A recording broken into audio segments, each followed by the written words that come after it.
This is part 8 in my Escape from Graniteville series. These drives are based on the book Unnatural Disaster by N.J.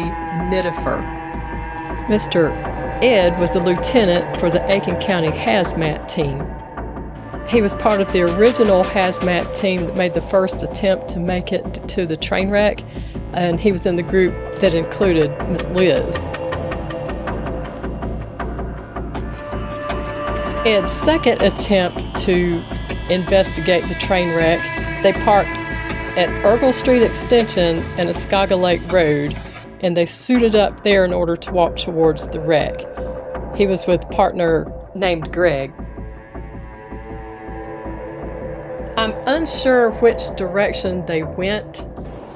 It's not explicit in the book, but there were some hints that I went by where it talked about walking towards the canal, walking downhill towards the tracks. So I'm going to assume they walked down Escaga Lake Road towards Canal Street. So that's the way we're going to drive.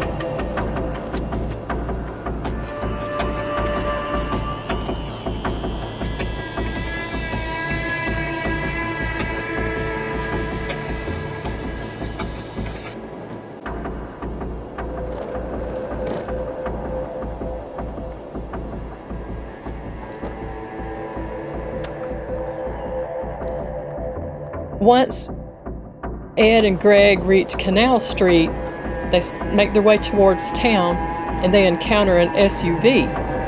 The SUV turns around and drives back the way he came after a brief conversation with the two.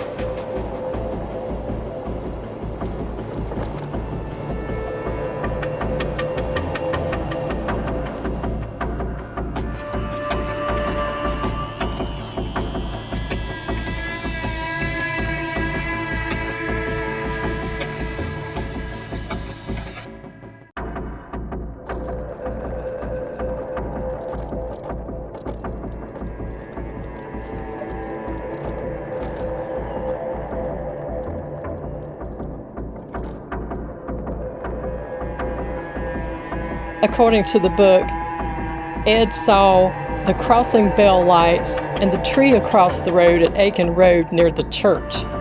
This is where he finds the car that had crashed into the tree and discovers Mr. Mark. While investigating, he sees a black tanker split on one side, spilling a vapor.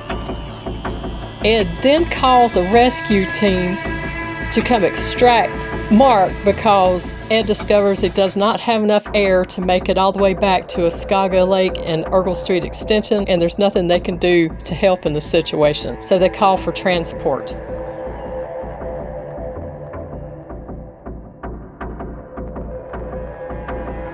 On the third run into Graniteville, Ed goes to the Gregg plant loading dock with mill representatives where two victims are discovered. They perform a limited search due to their air supply.